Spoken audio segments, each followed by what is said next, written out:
Oh, right. Yeah, this is another one from Mariah. She did send the actual motorway cops episode, the episode, but it didn't go up on my YouTube. So she sent some other like people's own little documentaries about it. But I'm saying this is demons 100%.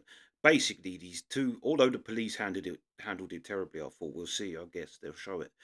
Um, but I've got to say, it's got to be demons. They run in front of trucks like they do it once, and they're all bashed up and that, and then the woman just gets up, pushes the police officer down, and runs in front of another truck. Like, uh, I reckon demons. But yeah, let's see what this is saying. Because as well, that one didn't cover. I think they murdered someone before. Well, let's see. The other one. Yes. The other one. She's done the running. Oh no! Mike Alpha, we need ambulance. Senior officers to the scene. We've got two possible fatals. These twins took to the busiest road in all of England. What motivated them is a complete mystery. To see that in front of you, it's traumatic for any person. It's not something that they teach you when you go to police officer school. However, just when they thought nothing weirder could happen, a bizarre crime would completely escalate the case. Police would be baffled by one of the most unusual and mysterious stories.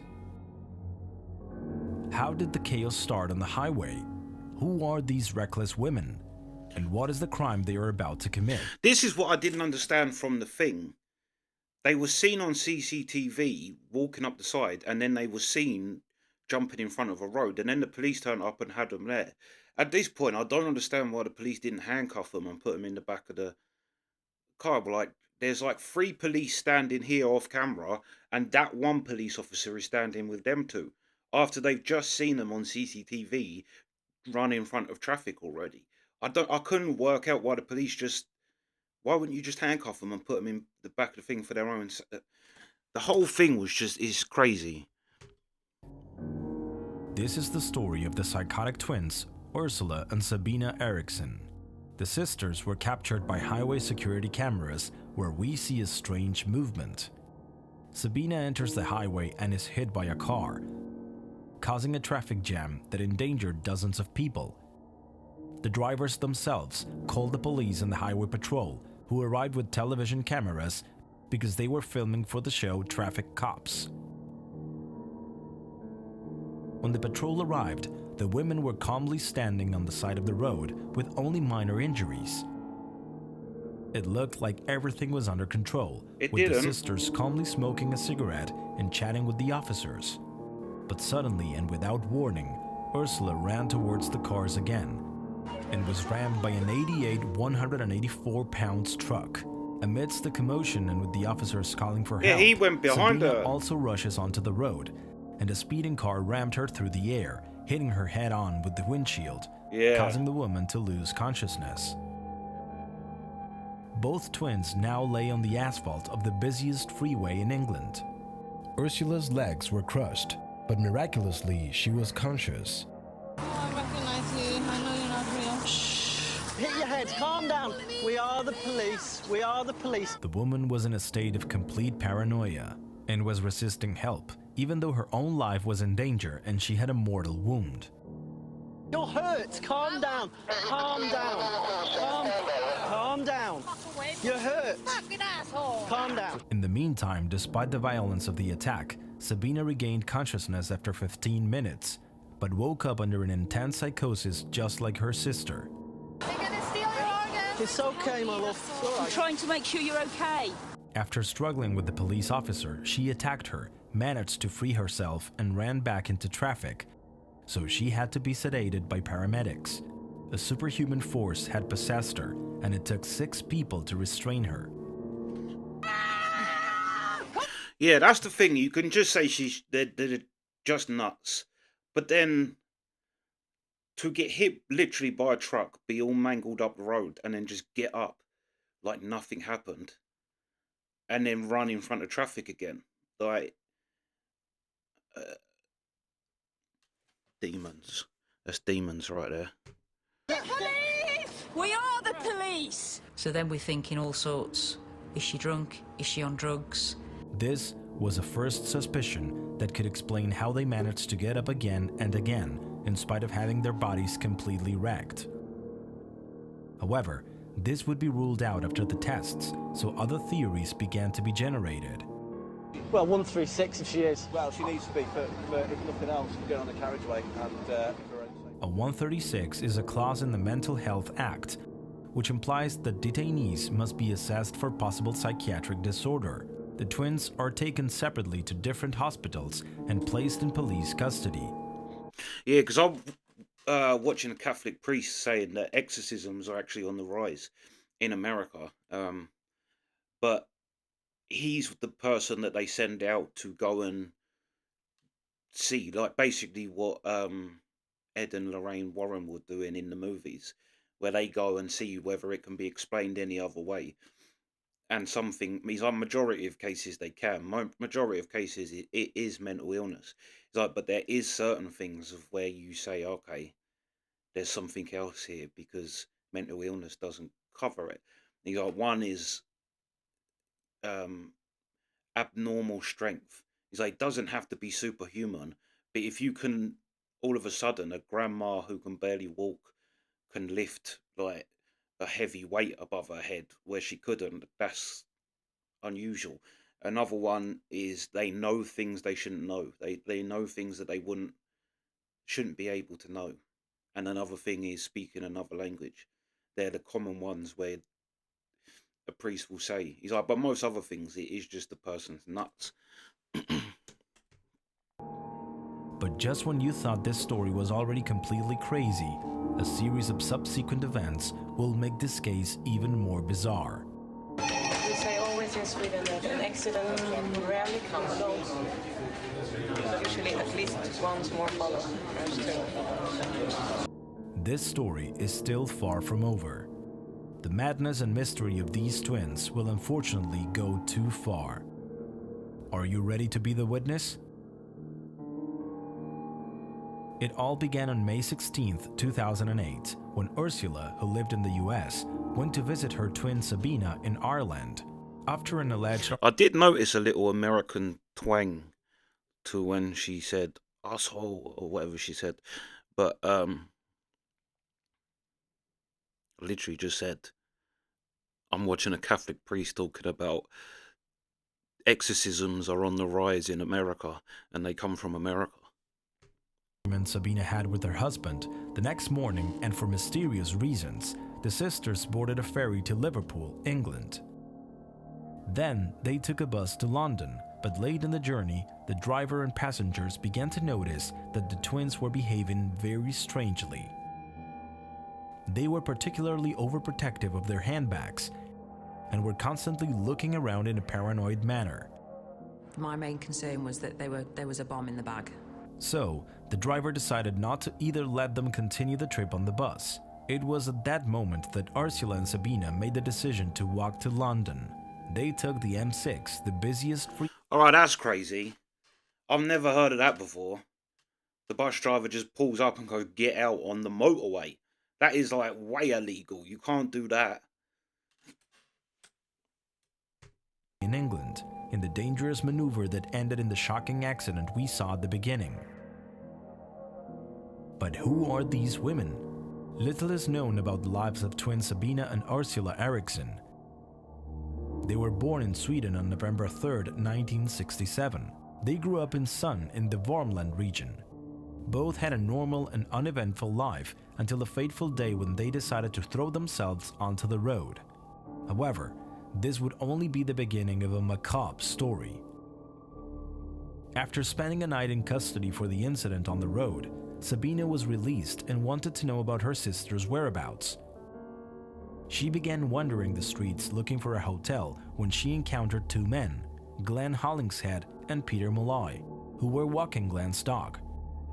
Sabina told them she was looking for a place to sleep, and Glenn offered to put her up for the night and help her call from home to the hospitals to find her sister. However, Sabina starts acting very strange at Glenn's house.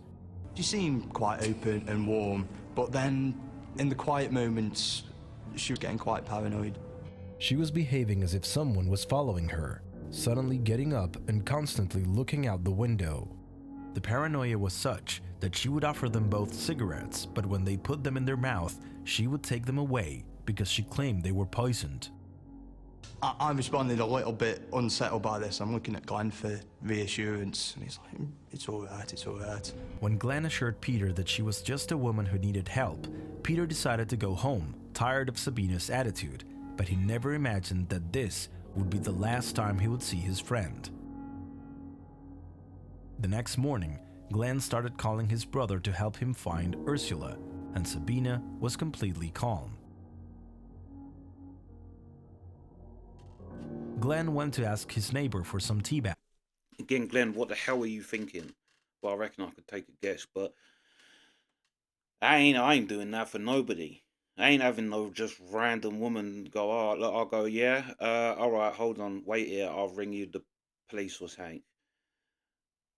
Can I come back to your house? No, you can't. Who was washing his car outside his house. He told him that as soon as he was finished with the car, he would go and drop the bags off. But a few minutes later, Glenn comes out of his house, staggering and covered in blood. He said that Sabina attacked him and asked him to take care of her dog, just seconds before he lost his life from 4 wounds inflicted with a kitchen knife. That's crazy.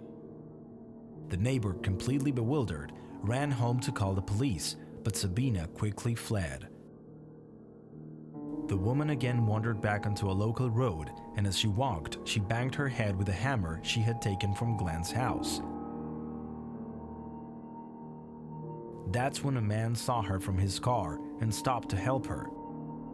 Her hair was like matted with blood. She started getting angry. She was kind of grunting at me. When he tried to take the hammer away from her so she wouldn't keep hurting herself, Sabina pulls out a kind of shingle from her pocket.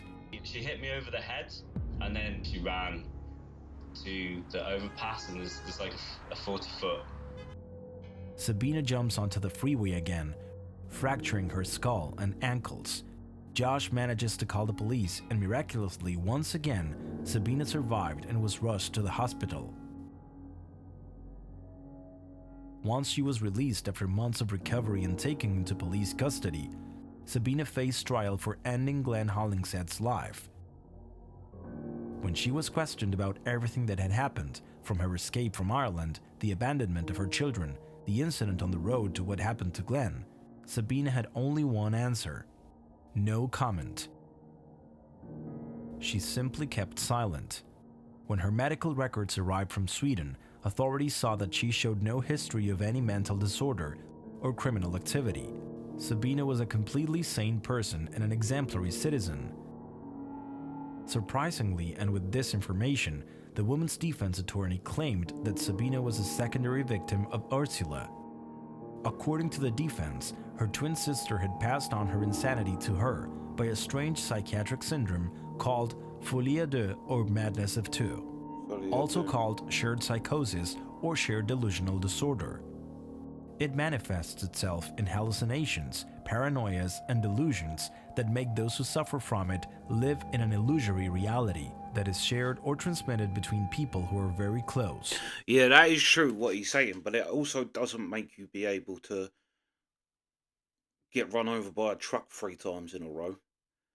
But that is true, and it kind of makes sense to folie à deux, because they say one twin is normally stronger mentally, physically than the other one. And that's how folie à deux works. A mentally stronger person and a mentally weaker person. The mentally stronger person can pass on their madness to the weaker mind. Which would make sense with twins if one's, yeah. That's why it's normal for it to occur among family members, as in the case of the Eriksson twins. One person always has the original psychosis, in this case Ursula, and it manifests itself differently in the infected person, depending on his or her personality. In Sabina, Ursula's domination over her caused her to become infected with her psychotic episode, which is called folie imposée, that is, a person who imposes madness on another.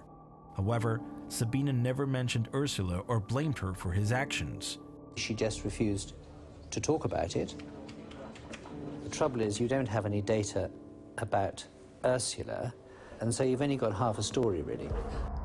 Sabina pleaded guilty to the charges, and in 2009, the judge decided to also find her guilty of taking Glenn's life, but with diminished responsibility because she accepted the defense argument that Sabina was legally insane and experienced a moment of psychosis brought on by her sister and was not acting on her own behalf. But unusually, the video of them on the road was not used in court as evidence. They also argued that at the time of the trial, she was fully recovered from the psychosis. This was a very unusual case. The fact that the defendant was clearly mentally ill at the time of the offence and yet was not mentally ill when she was sentenced, in my experience, I'd never come across that. If the correct clinical evaluations had been done, Sabina would never have wandered the streets. She would never have met Glenn and would never have ended his life. Once Ursula recovered, she was released as she was not charged of any crime and immediately left for the United States. Sabina, for her part, was sentenced to 5 years in Bronzefield Women's Prison in Surrey, England, and subsequently released in 2011.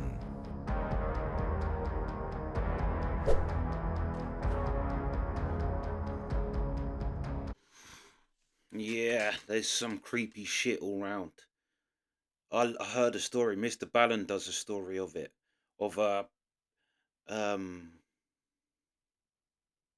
it's like a crazy story of like a mum and her new like the kid's stepdad.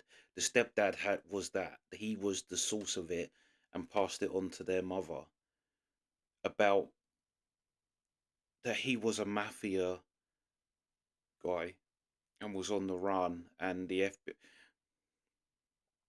It's a mad story. I can't think what the Mr. Ballon one was, but that's such a scary thing to think because most people are as well very, I don't say weak-minded, but also very nice.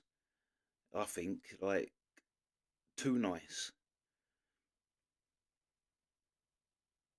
and they kind of will go along with someone to kind of appease someone, but not realize that they're yeah. Still no, the whole thing of them running in the road, getting back up again, it's terrifying. And then no drugs in their system. And then that's the other crazy thing as well. To say no comment shows that there's some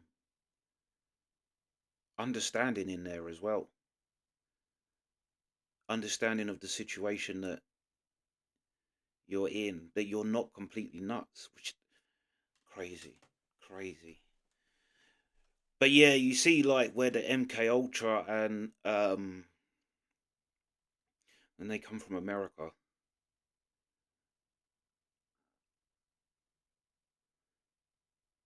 Yeah. We've watched the Arizona Wilder and the Cafe O'Brien.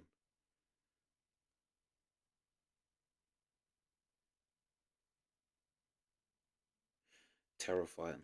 That is terrifying. It's terrifying because it's so like just random. It's just random. Like someone to just go nuts like that. But yeah, let me know your thoughts. Sweet.